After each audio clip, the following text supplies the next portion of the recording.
So I will quickly introduce Dr. Talal Lahlou, and then I will give you the program of this evening. It is with this great pleasure that we have with us today Dr. Mohamed Talal Lahlou, who is a prominent figure in Islamic finance. Dr. Lahlou holds a PhD in Islamic finance, and he is certified, Sharia advisor certified by the AAOP, shortly. He taught in many universities, such as Toulouse Business School, Hassan II University in Casablanca, Mohammed V University in Rabat, and the Islamic University of Minnesota, Morocco filiale. He is now a financial consultant, an entrepreneur, and the head of Sharia auditing of Laymoun company. He is also a published author of 2 books, Intelligence économique, éveil concurrentiel, which translate to business intelligence and competitive intelligence. Also, La crise parfaite, aurore d'une alternative économique islamique durable, which also translate to the perfect crisis, the dawn of a sustainable Islamic economic alternative. By the end of this conference, inshallah, Dr. Lahlou will be signing his books outside of this auditorium. If anyone is interested in the books, he will be signing them, inshallah. So thank you very much for the invitation. Thank you very much for the initiative and for the topic. I'm delighted to be with you here, and I suggest that we just ask one question. Do we really need Islamic finance? This is the question I will try to deep dive in this topic with you. And we will talk about starting from which paradigm we learn these economics. So it will be a pretty academic and a little bit epistemological and philosophical talk. And then at the end, or at the middle, something like this, we will talk about the techniques of Islamic finance. Because if we take Islamic finance as a set of techniques, generally it does not work. Right, so do we need Islamic finance? How do we learn our economics? The first thing we have to keep in mind that we students of economics, I studied economics for more than 12 years. I think many of you here studied economics. We study economics from a paradigm that is not innocent, in fact, but it's something that is evident if we contemplate it. It's a materialistic paradigm, which means either it be Keynesian economics, classical economics, mercantilist economics, Marxist economics, they all go from a materialistic paradigm, which means the key success indicators are material. So there is no spirituality, there are no values in the equations. I'm talking about the equations, of course. So all these paradigms start from all these schools of economics. They start from this basis, and then. Given that materialism is the core basis of all these schools, then we need a philosophical, let's say, environment to navigate. And this philosophical environment to navigate is liberalism. So why is this? Because imagine you're in a market. And your key success indicators are profit, production, growth. When you listen to economic programs nowadays in countries, what is the focus? Growth, production, profit. So if you have these as key success indicators, then you need to be free in the market, which means anything that can become a business needs to become a business, as long as it's profitable. So here we start to enter what we call modernity. Of course, I don't talk about modernity in my talks from a technological point of view. Of course, we need technological defense. When I say modernity, I mean the philosophical modernity, which means a vision of the world that says that there is one truth that comes from European-centric values that is exported to the world. And this modernity is something that is the ground of economic activity, which means there is a state, but the state has The state has no business in economics except that it has to provide the army, security, police, and justice. So that if there is a deal and there is a problem between people, they can go back to justice. The liberal set of values is in fact something that brought us to what we call now philosophically postmodernity. What is postmodernity? We live in a postmodern society. One of the main characteristics of postmodernism is anyone has a yeah. Globalization. This is with modernity.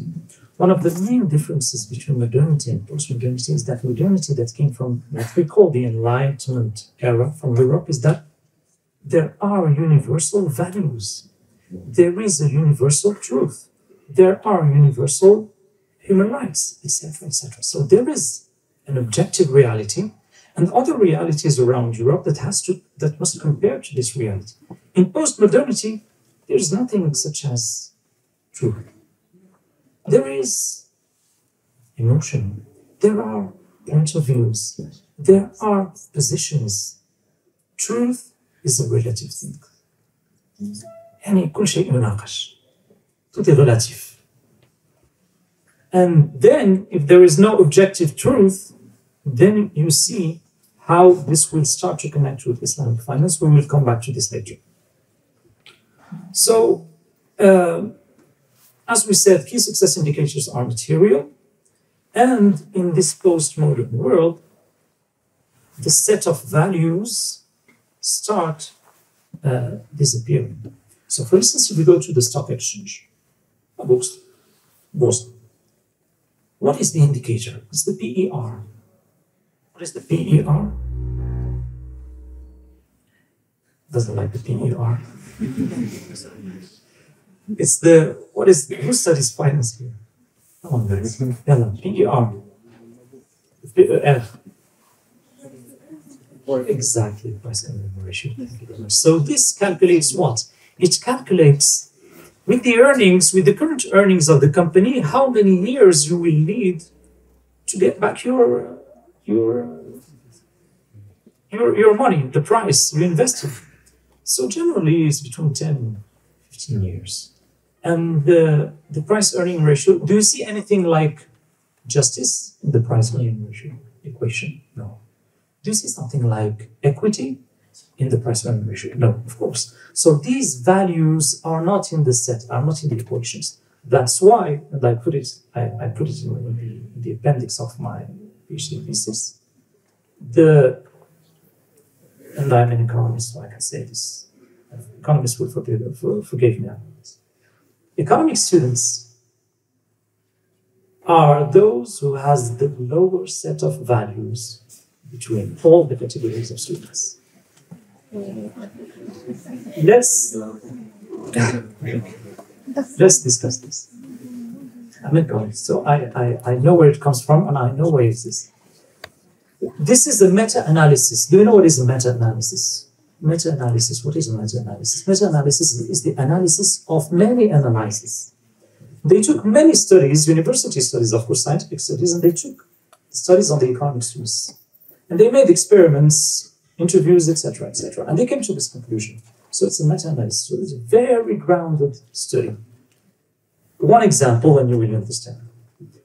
On a very sunny day, it's hot. Everyone wants water.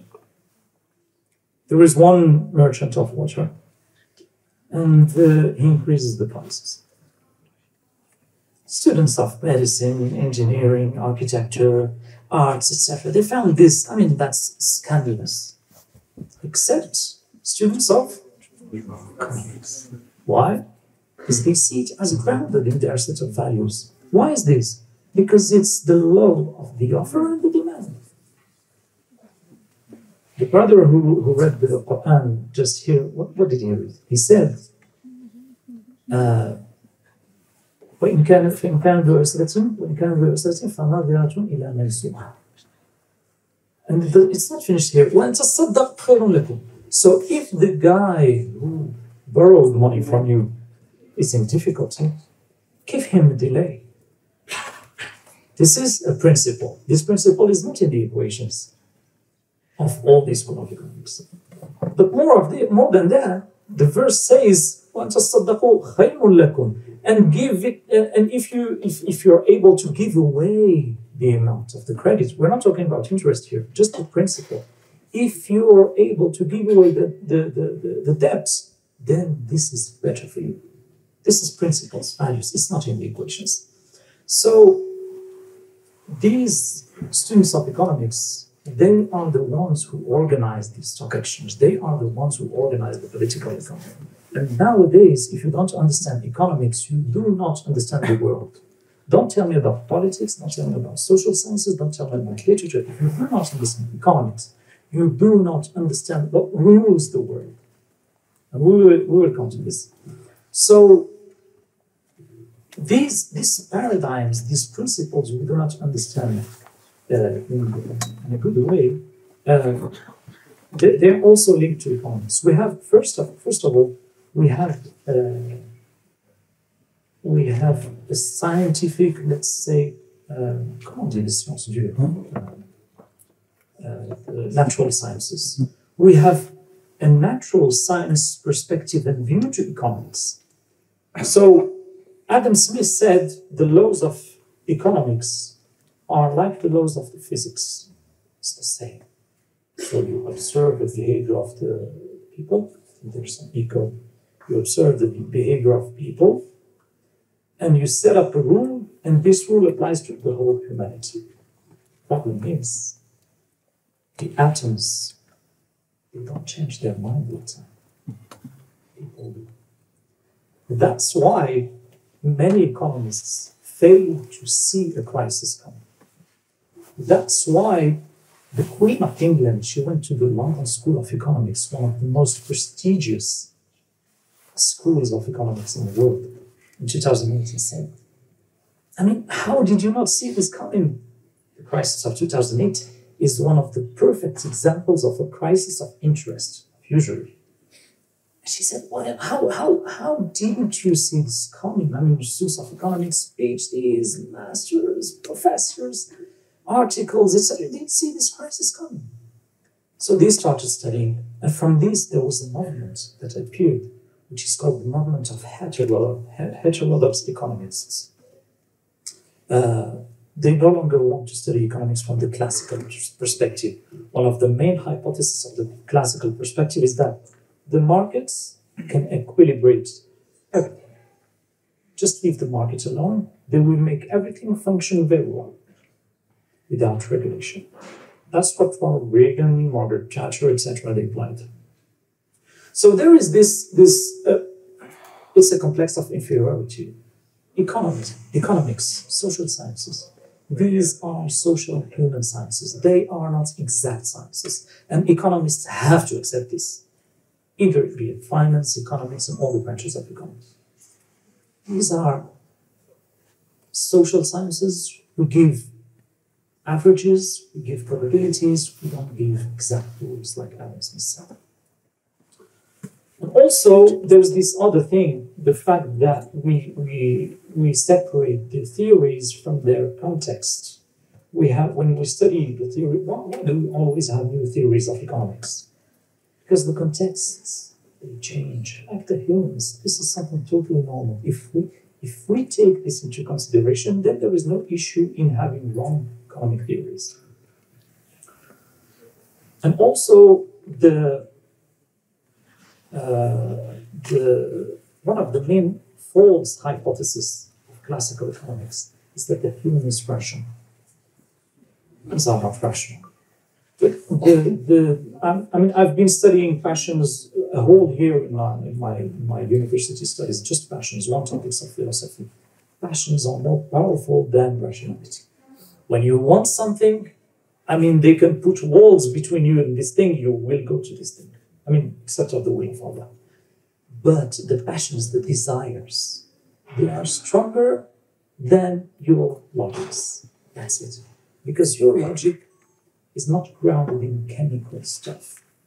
There are no chemical hormones interacting at a high speed, at a high level, pushing you to make something. When you look at the passions, anger, do you think you control yourself when you're very angry to someone in front of someone, especially in a fight? You don't control. You don't control. Look at love. Of course, halal love. Look at fear. Do you think you control yourself when you have high fear? I mean, you don't even see where do you run. So these passions are stronger than your logic. So taking the humans as logical, rational beings, this is one of the grounded reasons why economics and social sciences often get wrong. It's not that these sciences have no value. No. One of the main things I like in economics, they tell you, classical economics especially, because now behavioral economics proven this to be wrong. Classical economics, they tell you the humans, they can see all the consequences of an action and measure all the consequences of all the consequences, and they make a decision. No one has the time to study all the consequences. So that's what Simon introduced as the limited rationality. We stop our reasoning. For instance, take marriage, take employment, take the big decisions of our life. We stop our reasoning once we find a solution or an answer that satisfies the set of parameters we have. But maybe there are other options we didn't study. So humans are not rational, in opposition to what the perfect equilibrium equations in the markets give you. And also, there is this progressist paradigm that tells you that progress is good in itself. I mean, progress is good in itself. I repeat it third time. Progress is good in itself. This thing is not something that we find in courses, but it's all over what we study. We have to progress. We have to make growth. We have to go. But progress toward what? Look at South Korea. They have one of the most advanced technological ways of life. They have the highest student suicide rate in the world. The highest in the world. So is progress always good? You can progress through areas. And also, one of the main hypotheses of classical economics is you have to be selfish. And markets function better if everyone is selfish. And this from the private vices that the public good is improving. This is one of the main hypotheses of Adam Smith. But do we really need to be that selfish to live in a good society? So when we separate these hypotheses from our humanity, we find students of economics that have less humanity. Also, one of the nice hypotheses in economics is that let's make an equation and let's try to figure out this equation and taking as a hypothesis that nothing has changed. Toute chose égale par ailleurs. Ceteris paribus in Latin. It's one of the first things we get taught in economics. Of course, there is no world where everything else stays the same. Everything changes. Most of the things changes. And that's why these equations, they evolve with the time. So now, why did we get to these so many mistakes in the paradigm of economics, our life as students of economics? First thing is that we are in a system that puts, like we said, materialistic criteria at the top. What's the name of our economic system? Capitalism. Why its name is not called Akhawayn? It's based on capitalism. So it's the capital. Even though capital, as we see it all around us, is just an accumulation of work, of labor. So this chair is a capital now. But it's just an accumulation of labor, transforming things of nature. So most of the capital, if not all, is just an accumulation of labor. So, but still, the name of the system is capitalism. And then, if we take the equations of production, what is the equation of production in economics? First year economics. P equal economists. P equal, what are the factors of production? Labor, capital. P equal K plus L. The thing is, K is a function of L. K, capital, is a function of labor. So P equal labor plus a function of labor. So everything goes back to labor. The problem is, we take humans in the system as what? Commodity. Labor, humans are what they produce. That's why in the West, and we're going toward this system. In the West, there was a thesis in social sciences that showed that work, labor, is the main factor of integration in the society. Which means, if you want to have a social life, if you want to have social activities, you have to work. Because work is the main purpose of the life. Why is this? Because in the equations, what do? You work. So, if you lose your job, you lose your friends, you lose your trips, you lose your travels. In the West, if you lose your job, you lose almost everything. Alhamdulillah, in our societies, family is still something strong, religion, tribes, these intermediaries are still strong. And so, there is a philosophical experiment, a thought experiment that was done that is linked to artificial intelligence. Which is, if you have a car and it has autopilot and the brake is malfunctioning, and you have two options. Either you kill a baby or you kill a grandpa. Who votes for killing the grandpa? Do we have half the Jamil? Just less. Maybe 40%, 30%. Who votes for killing the baby?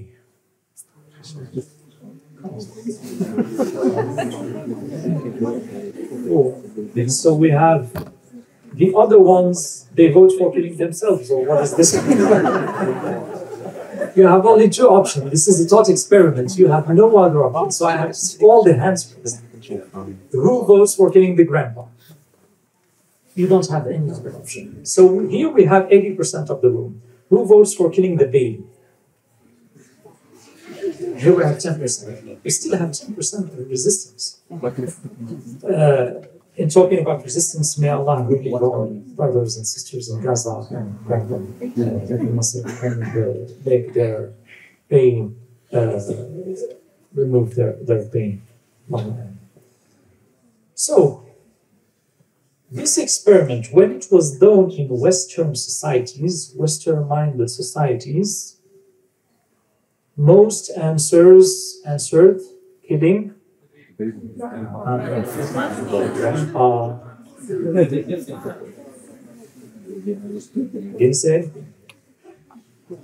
most Eastern societies voted for killing the baby. What do you get from here? Get the perspective of economists. Yeah. The grandpa has already worked for he already worked. Spent his time. He no longer produces. Exactly. So we don't need him. Yes. Western perspective, economic paradigm, economic perspective, production-based perspective. Eastern societies, they value things that are not in the equations. Patriarchy, social position, wisdom, vice, family, etc. The baby, we can make an up. That's how they see. That's how they see. So 80% of this room, they voted for killing the grandpa. So this shows you how seeing the world from a materialistic perspective gives you very practical things that you will find in the softwares of your cars in a few years from now. And so, one of the other things we find a lot in our countries is this imperative of growth. We have to make growth. When you hear politicians talking, you have to make growth. Our political party is going to make more growth than the other political party. We have to make more growth. Every government tries to make more growth. Every country tries to make more growth. Because what? Because of what? What's the indicator of the success between countries in the world? GDP. What is it? GDP. What is GDP? Gross domestic product. It's production. If you want to make more GDP, you make growth. So, in this imperative of growth, we have another imperative that we cannot separate from growth, which is The work. if you make more production, what do you make? Consumption. It's investments, profits, maybe. So that's More work. more waste is not an economic concern. Consumption.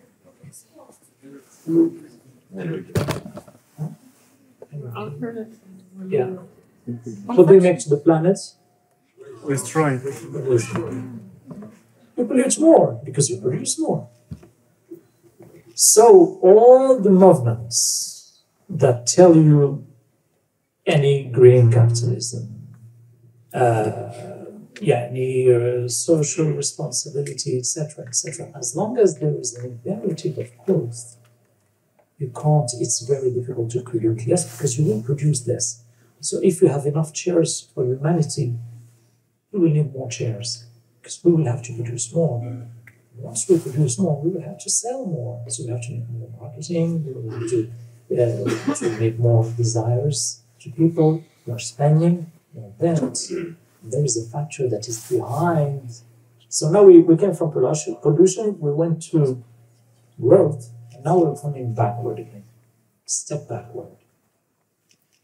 If a country has 100% debt to GDP ratio, US now is 130, France is 120, Morocco is almost 90%. If you have 100% debt to GDP ratio, and you have interests, and you don't make growth, what's the outcome? The other economists. No, it's starvation, not to that point, but I mean, just take it as an individual. You have to pay interests and you lost your job, you don't have income. What can you do? Declare Jail. bankruptcy. We don't jail countries, and that's the problem in fact. Borrow, this is running the debt, so it's taking your interests even more. So this is the short-term solution. That's what the US and many countries are doing. We declare bankruptcy. Yeah. I'm American, so you declare bankruptcy and you start over again. But it, Very nice. Chapter 11. but it ruins your record. Yeah. So there's another thing that is involving. Yeah. Huh? In fact countries, yeah. Well, debt, usury debt, interest-based debt is one of the main reasons of imperialism. Exactly. You sell your clothes.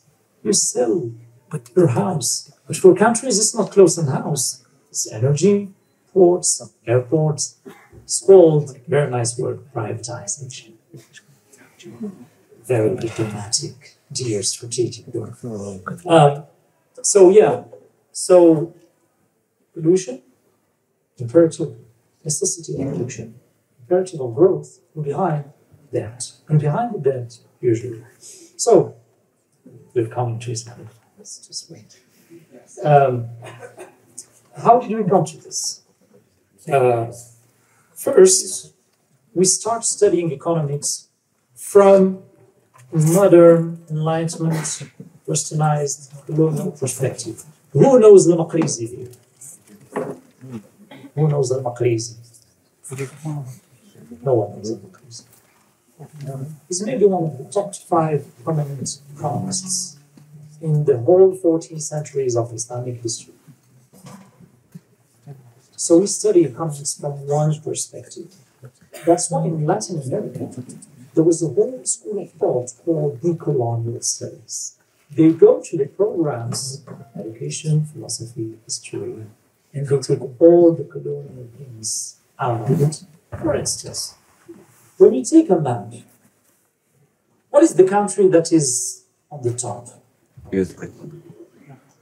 Russia, India. North, The UK. Norway, Finland, Sweden, etc. The countries down, South Africa, Latin America, India, etc. Is there a top and a down in the universe? At least do we know it? No. So why are they above us? Stupid questions. But sometimes these stupid questions, they question the core things we take as granted. Imagine this thing in geography, present in history, literature, French, English, economy, engineering, computer science, all studied from their perspective. They are above us because before the colonization, we were above on the top of the map. But it's always not nice to colonize a country and see it on top from you. So you take it upside down. And that's it. And that's it.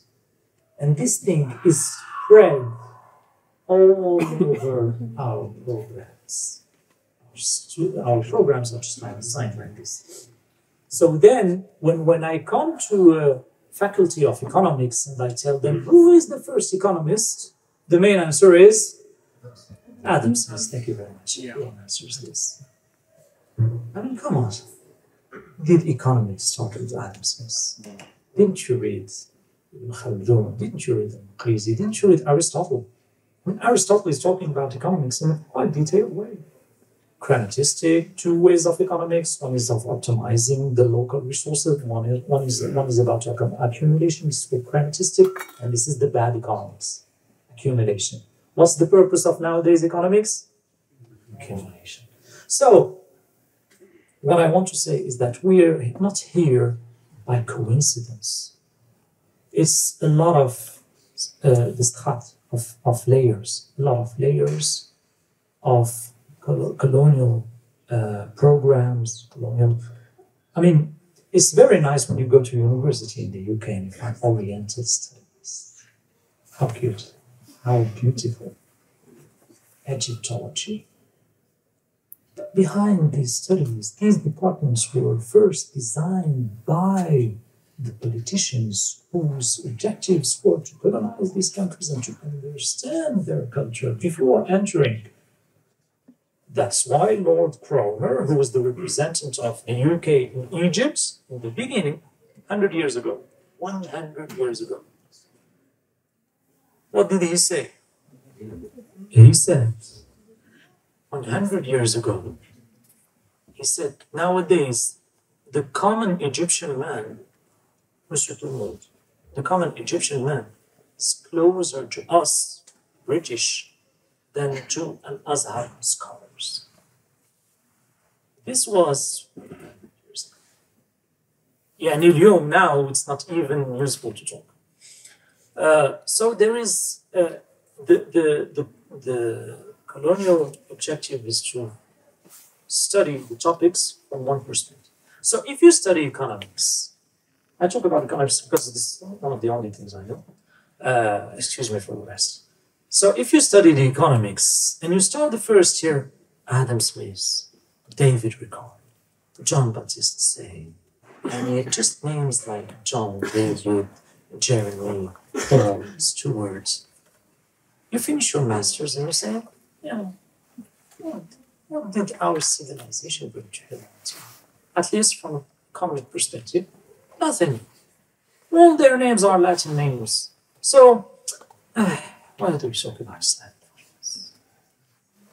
Why do we want to talk about Islamic finance? Is there Aslan, is there anything called Islam?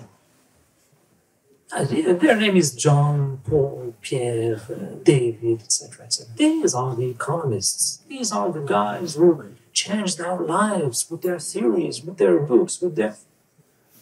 And that's it.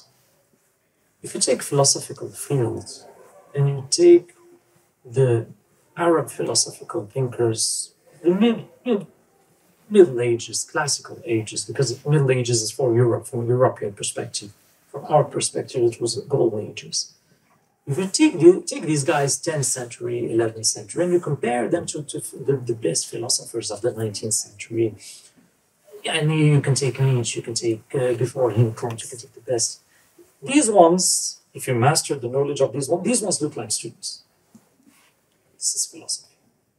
How about all the other modules? Nowadays, if you go to a philosophical class, and you say, for instance, if you say, for instance, Al-Ghazali or Ibn Taymiyyah, I'm sure someone will know them.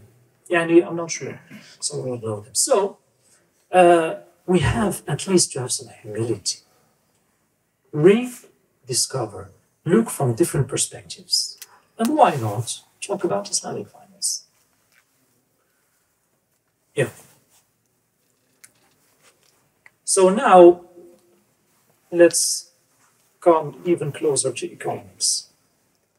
Why do we, in these so-called third world countries, look at the name, something. It's maybe 90% of the population, this is just something. The third world countries, why are they underdeveloped? One of the main powerful tools for colonization is debt.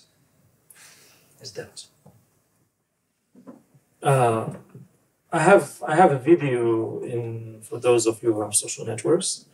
It's called the dramatic consequences of interest rates for some of the lectures, because it takes some time to explain. But if you see the two most powerful empires in the Islamic world in the 19th century, what were they? Who were they? Ottoman Empire and Morocco. What is the main reason for their colonization, dismantling? Debt. It's debt. It's debt, no interest, selling the debt to another country, getting the debt, and then they tell you, you're not able to give back your debt, so we will take the ports. And then we will control the ships, and then we will set up customs. They start controlling inflows and outflows. You can't import weapons, you can't import things that will give you autonomy, etc. It's a process. And it's not, they didn't just come like this. And those who came just like this, I mean, they had very, very, very bad days in Morocco. Remember Don Sebastian from Portugal, with the Makhazin. I mean, this guy was the head of one of the most powerful empires, if not the most powerful empire in the world back then. Brazil, many countries were depending on Portugal. Came to Morocco, defeated, Portuguese empire disappeared. Spain took over. So yeah, it didn't just come like this. It's a process. It's a process that takes time. And one of the main tools is this colonial studies, and also the debt. That's why they say modern slaves are not enchained with chains, they are enchained with debt. Can someone who has a debt to pay at the end of each month, can he take a year off? No. To work from 8 to 6, take a year to produce. So in the US, for the 2008 crisis, there was a nice category in the society that appeared in the registers of the banks. It's called Ninja. Who knows what is Ninja? Ninja. Oh, you know Ninja. You know Ninja of the Yakuza. Not the Ninja economic term in the 2008 crisis. Yes. Voilà, c'est no income, أديريني زيد. No job, زيد no. No assets, exactly. So there is this category of people who had no income, no job, no asset, and still was called by the banker. Hi, John. Do you want a house? Yeah, I want a house. Who will say no? But I have no income, I have no job, I have no house. No problem. Real estate is always increasing. Just come to the agency tomorrow. Okay, can you sign? Sign papers. Doesn't even read the papers. So they give you the house. 2 months later, default. We take the house. We sell it. Of course, market price is lower. So we sell the house. You're in the street and you have a debt. What a nice outcome. It's okay for 1, 2, but when it's 1 million Americans thrown out to the streets, it becomes a thing. That is what happened in 2008. 1 million Americans thrown out to the streets. Try to see some documentaries about this. Americans. Can I just the other one? Yeah. Okay. So yeah, their stories are depressing. It's shocking. But the banker, he got his incentive. So key success indicator is profits. So the US now is living like, if the US was a family, it would be a family who would be earning $58,000 per year, spending $75,000 per year. So spending $17,000 more than what is earning every year. They go. And with a debt of $327,000 debt that increases by $17,000 per year if the US was a family. Now the debt of the US is maybe something like 30 trillion, $36 trillion. This is huge. But the US is not like the other countries. Why is this? They print money, digital money, actually. So yeah, but for the other countries it's more difficult. That's why I recommend a book called Confessions of an Economic Hitman. Who heard about this one? Jonathan Case. Confessions of an Economic Hitman. He describes how he was sent by international bodies, these international institutions, monetary and bank institutions that govern the world, and by the US Department of Foreign Affairs, etc., to go to countries and negotiate with the presidents and give them. He was saying this in the book. Fake reports, I mean, statistics, very nice charts, wonderful things. He's saying, look, if your country builds an electric plant, if your country builds a petroleum plant, if your country builds these and these roads and these bridges, it will be increasing its GDP by X, Y, Z. And the president says, wow, I don't have the money for this. No problem. What problem? Okay, where do I sign? You can sign here. He signs, then the money doesn't go to the country. I think, yeah. So the money doesn't go to the country. The money goes directly to the international companies that will make the projects. So the country doesn't see the money, it only sees the debt. So most of these countries, yeah, most of these countries were subjugated by this way. And if he refuses, some of these presidents said, this thing is too beautiful. I don't want my population to be 80% debt, like Ecuador in 2004, 80% of the tax of the budget of the government was used to pay the debt. So Rafael Correa said, stop all these things, international institutions, monetary institutions, you're very nice and I like you, but we stop this. We do suspension We will give you your money, but wait, come on, we're going to go bankrupt. So it's called la dette odieuse, the odious debt. It's a concept. So if the president refuses, he says, no, I don't want my population to be all living in debt in 20 years. Today, each American is born with, I think, $20,000 as a debt. The first day, the baby cries, $20,000. This is the start, and then it increases. So he said, no, if he says no, maybe after 6 months, there is a crash of a helicopter somewhere. This is John Perkins, it's not me, it's written in the book. So, yeah, so it's a system. It's a system. And of course, these institutions, they also have an agenda. I mean, they have values, they have an agenda. I sat with many people working in these institutions who work with these institutions. There is an agenda. Don't be surprised that we have things entering our school programs, our ministries, that have no link with our traditional values. It does not just come like this. There are things. So there are also the lobbies. That's why I told you, if you don't understand economics, you don't understand the world. Many people think, yeah, democracy, nice, very good, universal voting, etc., etc. But if I tell you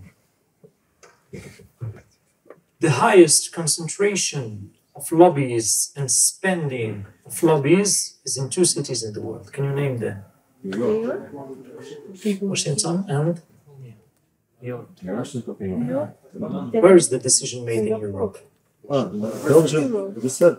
Brussels, thank you very much. Here you have the highest concentration of lobbyists. This is public, I mean, with the figures, not the APAC. This is political, but I talk about economic lobbies. These lobbies, I mean, it's a work, it's a full-time job. It's called a very nice diplomatic thing, PR. And so, spend money. Why do you think they spend money near governments? Is it because of their green eyes or blue eyes or invite them for dinner? It's because of decisions. Raising this tax will make my sector gain billions and billions. Increasing this tax for the competitors from other countries will make my sector gain billions and billions. Signing this free trade act with this country, which is in my market, will make my company billions and billions. That's how it works.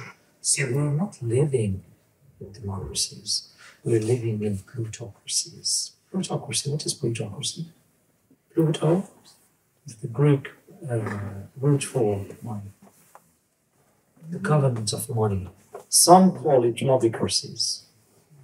So at the end of the day, it's in many fields, the lobbies influence political decisions. So you have to understand this to see how the world works and how all these things take out of equation the values.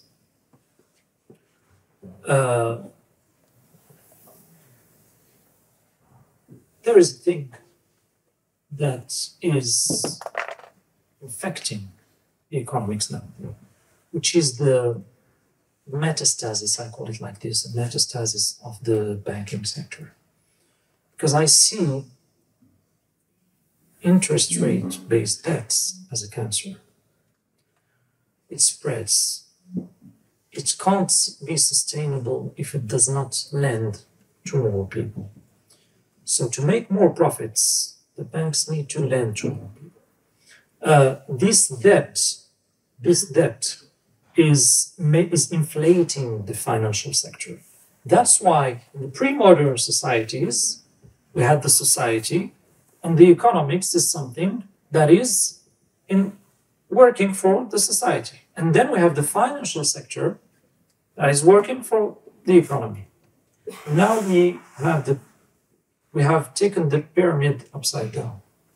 We have the society that is at service of the economy. Because we as humans, at the end of the day, in the economic groups are what? Just laborers, just labor. So we are tool of production, commodity. And the economy, companies, at the end of the day, are serving the financial sector. Because I met a banker one day in an airport, and he told me, I mean, I've been working in the bank, I think it's all 15 years. Yeah, and I was wondering, is it good, is it bad? But one thing I could not understand is why are we earning money Saturday night at 11 where everyone is at home? I was wondering, this is not logical. There is something in it. He didn't understand because he didn't have the macro picture of the system. And also, one of the things in the modern curricula is that they make you specialized student. You don't have the macro picture. So if you're in arts, you don't have the macro picture. Like Marcuse of the Frankfurt School of Economics, of Philosophy, sorry, based in Stanford, I think he said, even arts that were a tool of protesting against capitalism became a part of capitalism. Look at the box office. Look at the box office. It's for money. Capitalism is okay to sell you the book of Karl Marx. Fighting capitalism is okay. Capitalism can sell you this book, provided there is a profit margin. That's the goal. So you have to get the macro picture of how the society, how economics, how politics interact. Like Friedrich Hayek said, Nobel Prize in Economics, of Austrian School of Economics. I mean, if you want to do economics, and you don't know social studies, psychology, philosophy, epistemology, etc., you won't be a good economist. You will be a technician, an engineer of economics, manipulating some equations, etc., etc., and that's it. You don't have the macro picture. If you don't get the macro picture, you can't change anything. You're just a tool. We're just a tool in the society. So this financial sector taking over the economic sector with zero added value. At the end of the day, if you take a trader, I would have a lot of friends now. If you take a trader, at the end of the day, what does he produce? Tangible. You could touch, eat, feel. If you go to a bakery, at least you have a piece of bread. Who is better paid? Trader. Millions of dollars per year. Bakery, maybe 1,000, 2,000. So now I think we need a break here. If we keep in mind that the best paid jobs are the less added value producers, or the ones that produce nothing, like the guy who lends you money and takes interest. What does he produce? What risk does he take? You see the students, the best students, I mean, these guys who have the genius, the guys who go to the best schools, the top-ranked mathematical schools, etc., but they're not traders.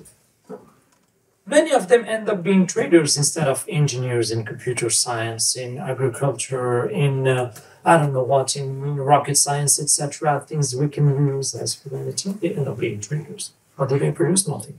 So we are in a society that pays the best the people who produce the less.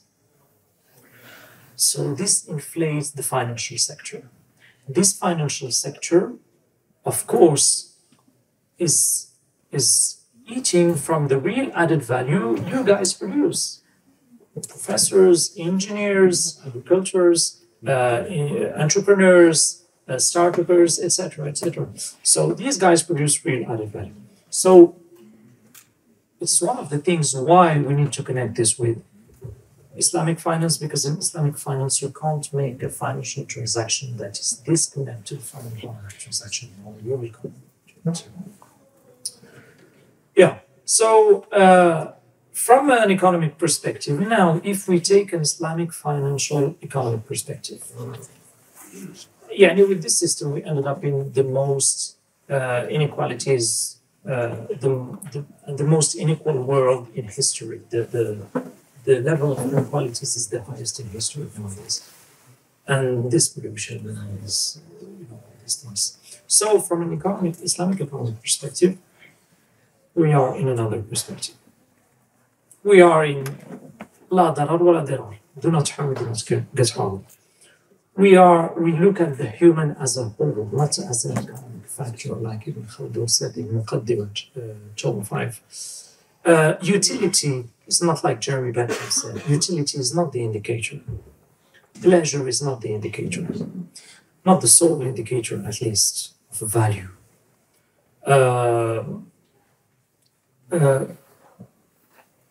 Competition is not a goal in itself. It's not the ground of our economic life. I mean, I came through a hadith that changed my perspective, even as an Islamic economist. Because even we, Islamic finance experts, we study economics, unfortunately, from this other paradigm, and we end up trying to conciliate between capitalism and Islamic finance, which gives us things that do not have no taste, no few practical changes, etc. Until I got aware that I have to change my paradigm. This is a tough decision because I go in the black. I don't have another paradigm. All the economics I studied was this paradigm. So it's taking me out of my comfort level. And I'm sure all these Islamic economists that were aware of this. So the Prophet ﷺ said, وَلَا تَنَافَسُوا. I mean, I studied competition in economics as basis of even my master's. I did my study on competition, etc. And the Prophet ﷺ said, وَلَا تَنَافَسُوا. This hadith changed my mind from many perspectives. Because at the end of the day, rizq, the total value of what we will get during our life, is preset. It's preset. But we have to act because Allah told us in the Quran, act. So we act not because we will change the risk we will get. No, we act because we were ordered to act. But the risk is predefined. So that's why some wise scholars said, it's amazing how Bani Adam, people, they run after something that is preset, guaranteed, risk, and they do not make a lot of effort for something that is not guaranteed, which is al-Jannah wal-Nur. That's wise. So also, the economics is not something you can study at time t. It's something that is dynamic. It's always changing. So we have to change theories. You have to be aware of this. Social classes are not in conflicts. It's not like Marxism. Giving is a part of economics. I mean, we had a wonderful thing called al-Waqf in our civilization. That was one of the main and the first things that was dismantled with the beginning of colonization. Maréchal Lyoté was a very nice guy. He was clever. Centralizing the Waqf and leaving society with nothing except needing the state. The state is an urban. You want the state, go to that. Centralizing power to colonize better. The Waqf is a tool that is like something like the endowments or trusts in English. Now, the best universities in the world, are they in countries where you have a ministry of superior education, or they are independent institutions with internal trusts and endowments? Take Cambridge, take Harvard, take etc., etc. They have investment funds. In the US, there is no Ministry of Superior Education. It's doing good in education. I mean, actually, in the materialistic part, the value part, it's not. But let's judge them from their criteria. They're doing good in academic articles and publications, research, etc. Have no Ministry of Superior Education. Universities are quite independent. So this is questioning many things. So yeah, giving, like the brother read in the Surah Al-Baqarah, we have 4 kind of giving out of 6 components of Islamic finance. Isn't this amazing? 6 components of Islamic finance. 4 of them are based on charity. Come on, you can't build an economy on this. I'll show you. The first one is, you all know it, Zakat, pillar of Islam. Let's take it from a Keynesian analytical perspective. You know the marginal propensity to consume, which is the fact, which is studying where do you spend the extra dirham you earn. Rich people, they have a marginal propensity to consume that is close to 0. They have everything, so they save. They put in banks, investment funds, etc. They don't consume. Because they already bought all what they need. The poor people, marginal propensity to consume is close to 1. An extra dirham, an extra spending. Take the investment multiplier of Keynes, mentioned by Ibn Khaldun, of course, before, but come on, it's not. Ibn Khaldun is not nice to write, so let's say it's Keynes. The law of Gresham, you know the law of Gresham? The bad money, the bad currency chases the good currency. So if you have bimetalist system, so if you have bimetalist system in your economics, people will tend to keep the gold in their pockets and do transactions with silver. That's a law, it's an economic law. And it was mentioned by Ibn Khaldun, etc., but it's attributed to Gresham. I can give you dozens of these ones. It's in the appendix of my thesis also. Cycles theory, productivity theory, la théorie quantitative de la monnaie, quantitative theory of money, MV equal PT, mentioned by Makrizi 5 centuries before Fisher, not with the equation, but with the theory, etc., etc. But it's attributed to John and Mark and Paul and Steve, etc., etc. Okay, let's go back to the multiplier of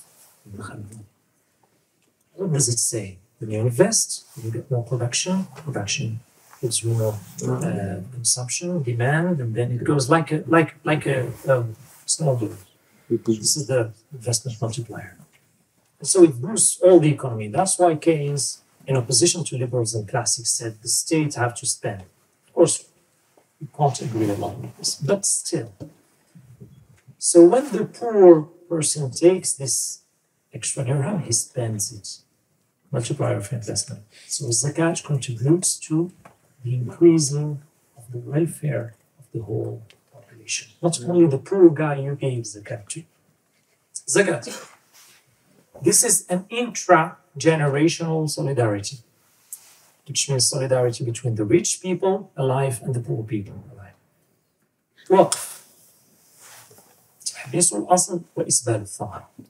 Immobilizing capital. It belongs to Allah. No one can claim the belonging in general.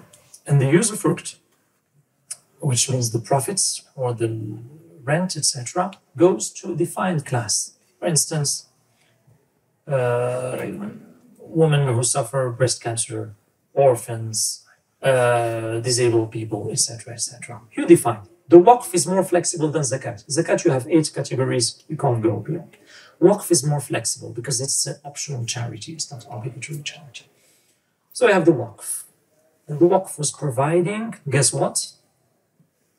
Which sectors were provided by the Waqf in our civilization and not by the state? Education, healthcare. Now if you go to Fes, you still find, what's the name of this hospital of psychiatry? Maristan 3. Huh? Maristan. But he has a name. No, I don't. It's this one. One in the old city, anyways. Maristan 3. Okay, yeah. So this one was provided with Waqf. Imagine the Waqf was providing even birds. You know, the migrating birds that were crossing Fes? Yeah, the Waqf. The Waqf was providing young boys and girls who were crossing with the la vaisselle, dishes, and they break it in the road. There was a Waqf compensating the owner of these dishes. So the Waqf was providing for so many things. when the colonizer came to Morocco, he found 4 ministers. الخارجية, حربية, so army, justice, interior minister, and Sadr al-A'dam, the prime minister. 4 ministers. Now we just added a 0. 14 ministers. The Waqf was providing for so many things. Now, who knows the Waqf now? We think the Waqf is for mosques now. So we take that for education, we take that for healthcare, etc., etc. And the efficiency of Waqf is much more efficient than the bureaucracy of so many ministries. Look at you guys, people. If you know a society that helps the poor, and you know members of this society, and you see their action, do you easily give money? Yes, you do. If someone from an administration, from another city, from a bureaucratic organization comes to you and tells you, give me some money because I will make this project for poor people, do you have the same flexibility in giving your money? No. That's the idea of the law. It's more efficient, it's more productive. This is the second component of Islamic economic system. The third one, Takaful. So it's 3 out of 6 for charity. Takaful is based on donation. It's not commercial insurance. So you have the Takaful, alternative to commercial insurance practice nowadays. It exists in so many countries. It just started in Morocco. And it's based on the hadith of the Prophet ﷺ, narrated by Al-Bukhari, the hadith of the Ash'ariyin, not the school of thought, no, the Ash'ariyin, the tribe. And he said when they were traveling and they were out of resources, they used to put all the resources in common in a place and share it in equal manner. And the Prophet ﷺ said, "Hum minni wa ana minhum," saying this was such a good practice in times of difficulties. This is charity. And then you have microfinance, Islamic banks, and Islamic financial markets, which is my field of study. So half of the economy is charity.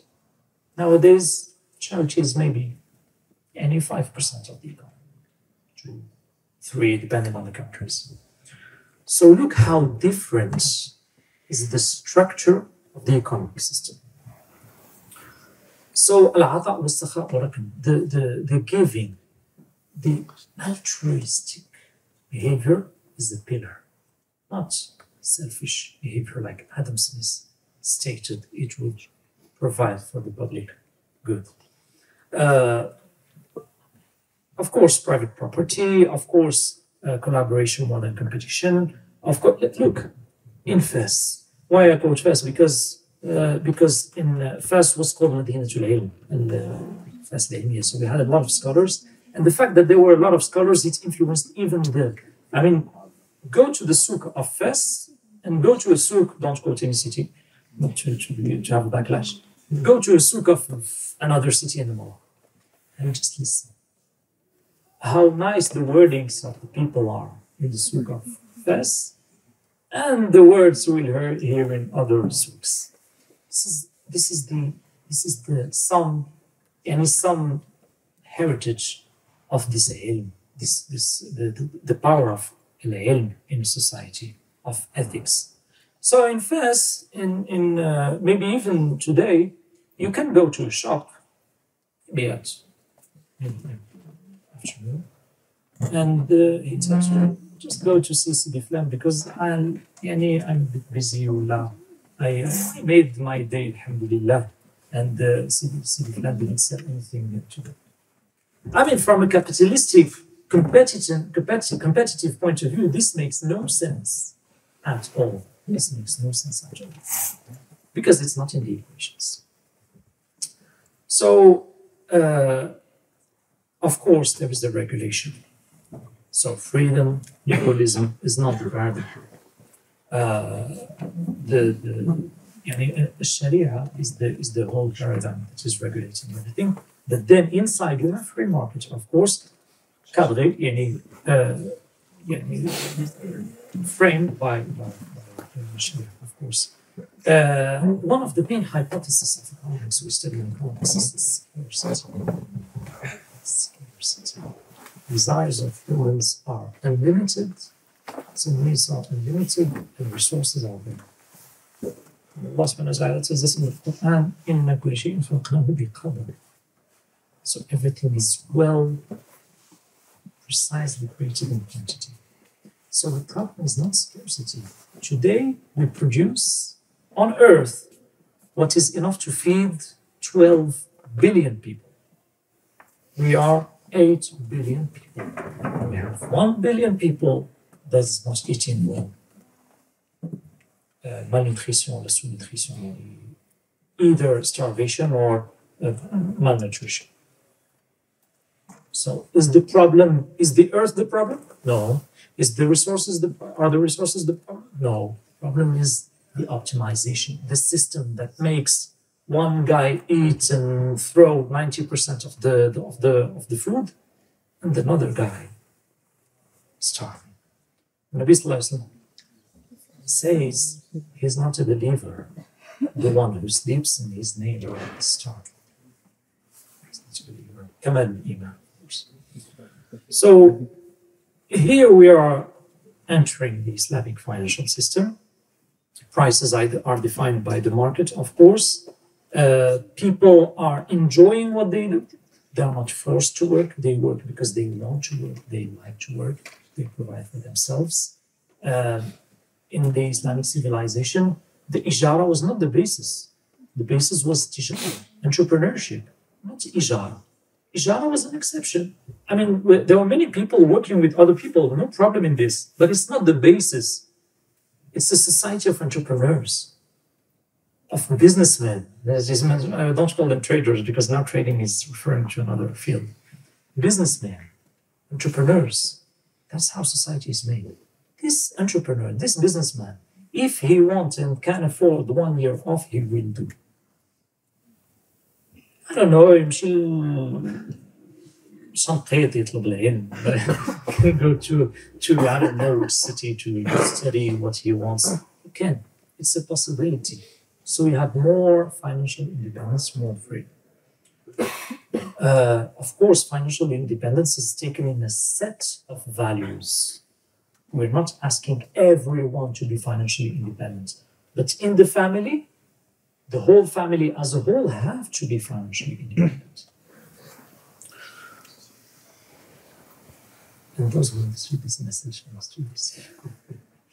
Right, and then we have some principles in Islamic finance, like prohibition of Gharar, prohibition of Riba, prohibition of Maysir.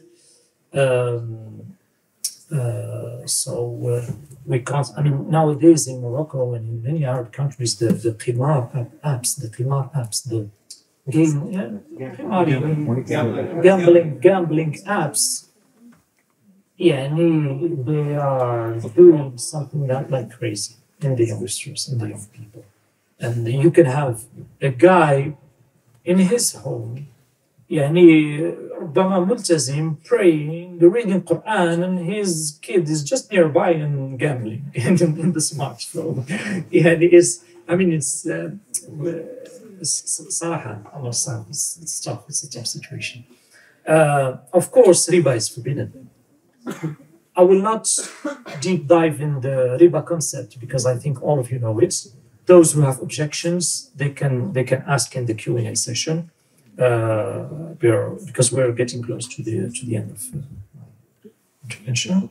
And there are also the videos that, as I told you, المآلات الكارثية للفوائد الربوية, and the other one is called الرد على شبهات المبيحين للفوائد الربوية, and I have a whole playlist called Riba and Interest. So it's a system of justice, it's a system of equity, it's a system of charity, of solidarity.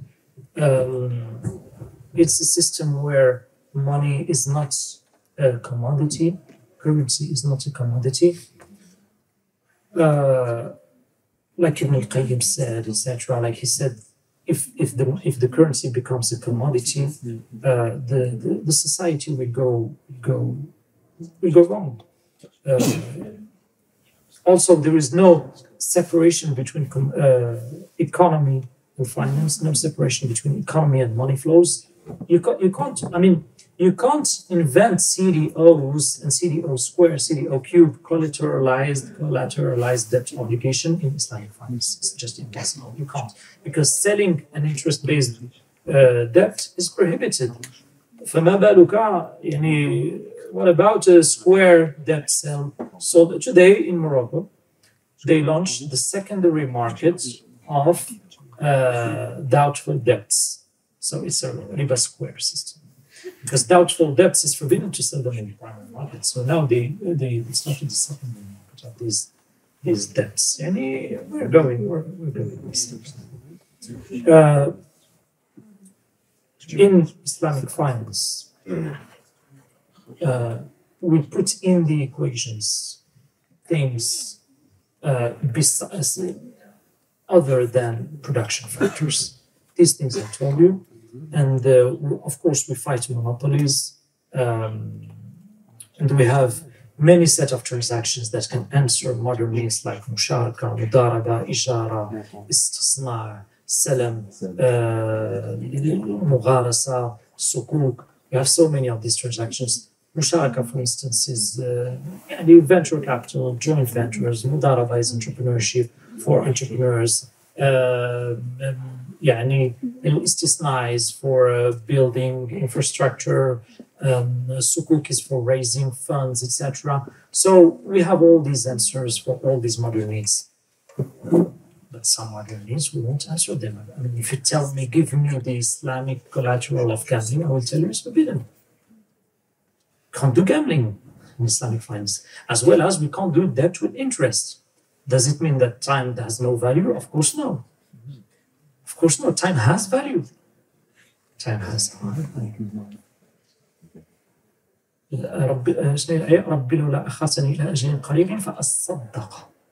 So he's dead and he asks just for a few moments on earth to give more charity. So time has a huge value. But if you connect it just with money, it loses the value. Because I will end with this. In this equity system, justice system, remarrying between finance and economic system, if you take a bar of gold and put it, and come back after 1 century, what will you find? A bar of gold. So money, currency, and time do not produce. You need labor, you need risk.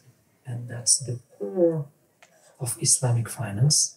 It's that we share the risk if we want to create value. Riba-based system, I lend you money. If your company does well, good for you. Give me my interest.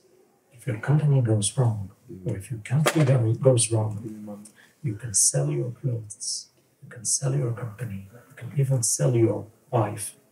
In London, wives were sold in the market until the 19th century. You can sell whatever you want. Give me.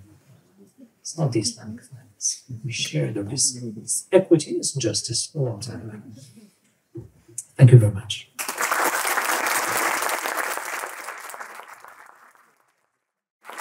Thank you, Dr. Lahlou, for this very enlightening conference. I think we all know now why we need Islamic finance. We will open the floor for like 10 minutes of questions. Please try to be precise as much as possible because we don't have much time. We will take 3 questions. Dr. Talal Lahlou will answer them and then we proceed to another 3 questions. Okay? So we start, inshallah. So many people, like they say, within this economic system, I can't, for example, afford to get all of these items.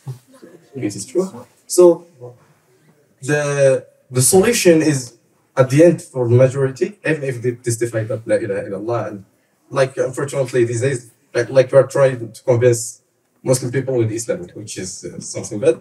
But they say that I can't do all of these things. Like everything is like everything is expensive, so I can't do this alone. I must take an loan of interest. So what would be the answer from an Islamic perspective to answer this, and to have like, I wouldn't say a solution, final solution, but like a kind of guidance from both economic and Islamic perspectives. Thank you. I was wondering how would you respond to Islamic states and countries, including Morocco, Saudi Arabia, and so on and so forth, who either implicitly or explicitly, claim that it is in fact impossible to adopt an Islamic financial paradigm in the way that's going to be kind of an impediment for progress, an impediment to enter the international economic system, an impediment to be really connected essentially to the world, given the fact that that will be in a way contradictory to the to the overall system that we have, we're living in now. So how can we, the question is on which principles, if we to really respond to these states in a way, or in a way if we to think about it from on which principles can we really build or take that decision of the adoption of an Islamic financial system in so-called Muslim societies and states. So that's my question. Dr. Jazakallah khairan for this presentation that you gave us this conference. I just wanted to ask about, you mentioned a lot the concept of not in the equations, the things that don't fit well with the current system that we have in economics. And I wanted to bring something for game theory and altruism, something that heavily inspires things like cooperation and feelings of not really belonging, but just a feeling of productive end goal for everyone. And I wanted to get your opinion on the human nature of sin as well. And we are not guaranteed that people are going to collaborate all the time. So how does Islam deal with that? Thank you.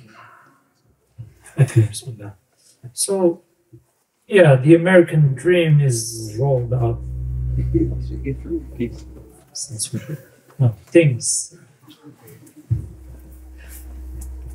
American dream is what you quote is basically things. So, is our dream an American dream? Because, look, again, you have to connect politics and economy. The US had 70% of the gold of the world after World War II. So, I mean, they had all or 70% of the monetary wealth in gold. So, I mean, they had the opportunity to launch so many projects, even the Marshall Plan, etc., for other countries, etc., that will then begin to be kind of economic colonies. Nowadays, there are IT colonies, media colonies, because all the data of Europe is stored in US servers through Microsoft, Google, Amazon, Facebook, etc. So it's not my words; it's Laurent Alexandre's words. So yeah, and then you have many flows, and then you push for the petrodollar. So you start to print money that has no intrinsic value, but you stick it to the dollar so that it has a value grounded in the ground, and all the world has to transact with the dollar. So there are many factors that allow the Americans to be that wealthy. One of them is the Atlantic Ocean, because the war did not reach that territory in the Pacific Ocean. So they started being the factory of the world during the World War II. This is a lot of outflows of commodities and a lot of inflows of money, gold, etc. And also kind of economic colonization. So this American dream, I mean, America isn't, I don't think you can call America a civilization in the historical perspective. So it's not Yeah, and the indigenous civilization has been taken. I think it's our dream, the American dream is not our dream. Of course, these things, some of them are necessities. In the Islamic civilization, there was something called an ihya, which is ihya ul-mawj, which means you go to a land that is not belonging to anyone, not exploited by anyone, you can build a house. No one will talk to you. Nowadays, it's almost impossible. Because we are in a modern state of the affairs. It's the modern state from the political perspective, and I encourage you to read the book الدولة المستحيلة لوائل حلاق, or at least look at some of his podcasts. So the dream in our perspective is beyond material. That's why material things are not the basis of our paradigm. And if you say this, I think you solve the equation. You answer the question, because the dream is not limited to material. We can live with far less material things than we have today. Today we have the comfort. Even Pharaoh and the Roman emperor did not have just the AC. Have the AC. You see, so our material comfort is and there is also a mistake. The mistake of the correlation causation bias. I think you all know this one. This such and such civilization progressed. This such and such civilization has banks. So to progress, we need banks. You see? All the cats are nice. Socrates is nice. So Socrates is a cat. You see the false syllogism? So, no. التقدم تراكمي. Scientific progress is layers. So civilization improves whatever economic system we have. It's just the speed that changes. It's just the speed that changes. So our dream is not limited to material things. That's the point.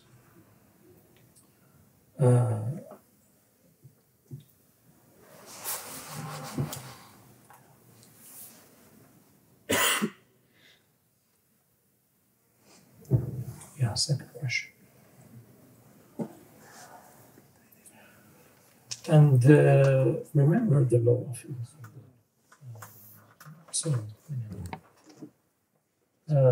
hard times produce smart and powerful people. Strong people produce good times and comfort. Comfort produce weak people. Yeah. Weak people produce hard times. So second question. Yeah, some Islamic states say it's impossible to progress with Islamic economy.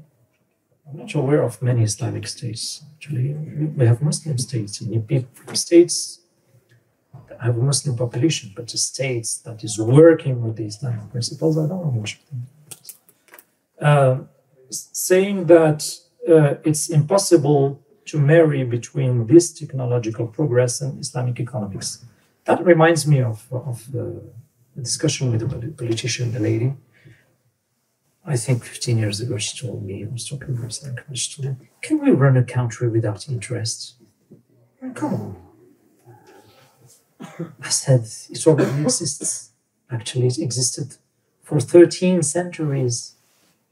There was trade, there were factories from Tangier to Jakarta, and it was going good, except some issues. And it existed in some countries in the 20th century. So just bear in mind, قاعدة, a law. عدم العلم بالشيء لا يفيد العلم بعدمه. It's not because I ignore the existence of something that this thing does not exist anywhere, or did not exist at any time. This is very important. It gives us some humility. Third question is, people will not always collaborate here. Indeed, people and prisoner dilemma, as an example of the game theory, is a good illustration. Yet, the outcomes depend on the probabilities. So, if you increase the probability of collaboration in a society, and you don't teach them selfishness in the economic curriculums, maybe you will have more probability they collaborate. And you teach them solidarity, and you teach them collaboration, family, common values, etc. American dream is about me, myself, and my mind. So it's a bit different, yeah. Okay, so we go to another three questions. Okay, I have one, two, and I have three. Sorry, some. First of all, thank you, Mr. Kamil. I've been a big fan after watching your podcast with Fox and etc. And my question is ابن العربي wants to say لولا وجودك معنا لما معنا. So I've been related this thought to finance, and I like an idea of my mind of Islamic finance, and is the contrast of the normal finance. So how can we remove this idea from our? What is the idea? We can remove the idea of conventional finance. Islamic finance is not, in contrast with conventional finance, is not working actually. Yeah, I mean the idea that Islamic finance will not work. No, why we always relate that Islamic finance is the contrast of finance. So what are the acts that can we do?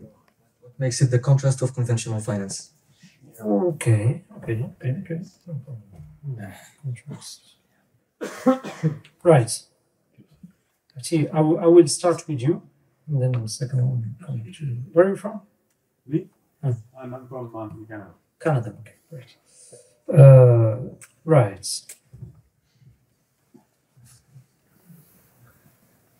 Actually, if you define finance by the majority of its branches and how it's rooted in the banking system with interest, Islamic finance is quite in opposition with this. It's not a problem to say it. I mean, it's an alternative. And we have big problems in saying it's complementary. It's not complementary. Many Islamic finance experts, if not the majority, think it's complementary. So they take the capitalist system, they add up some few techniques, etc., end up with Islamic banks selling things, but almost not changing the things for better for as a society, maybe for individuals. So,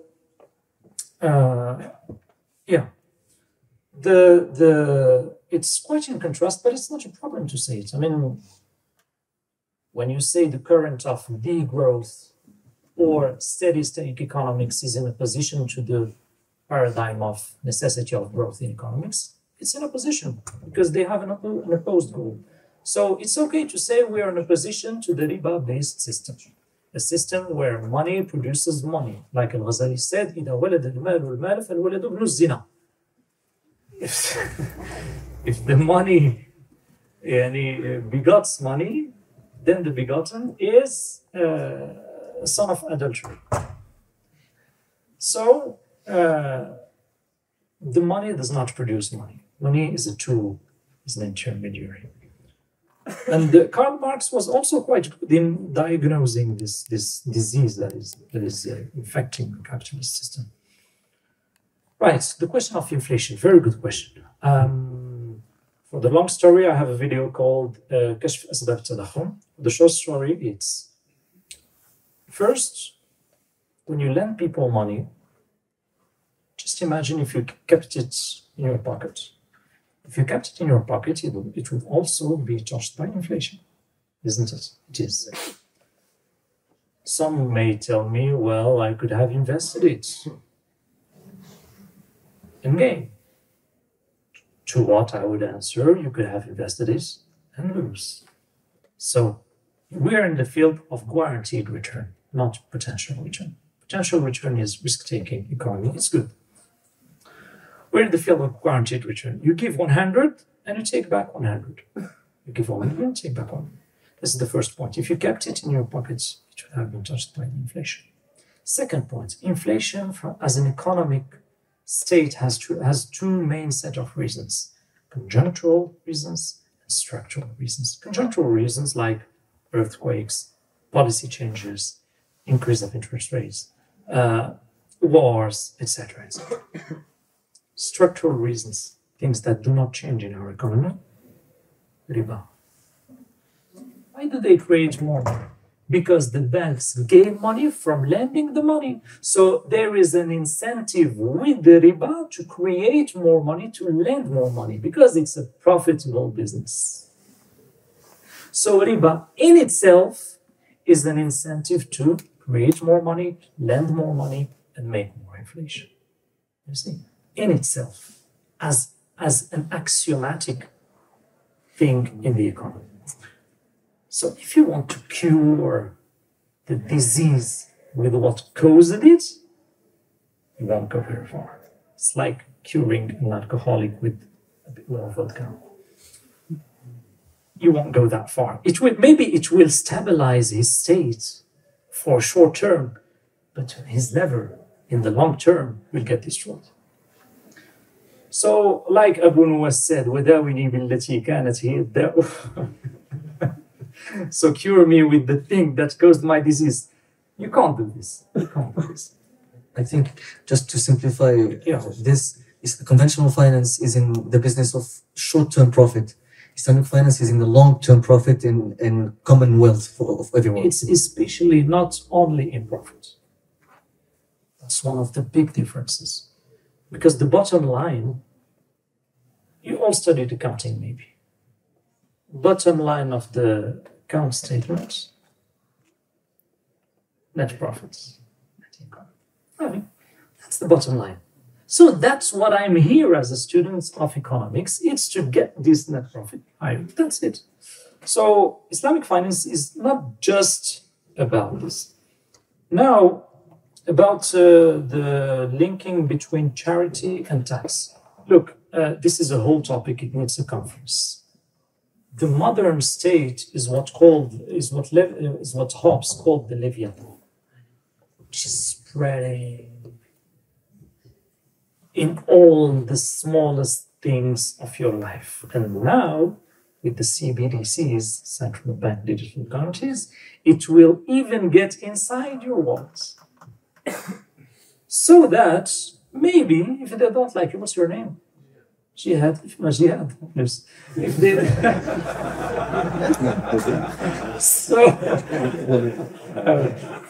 if they don't like jihad, they will just turn off this wallet. China is already experimenting this with the social credits.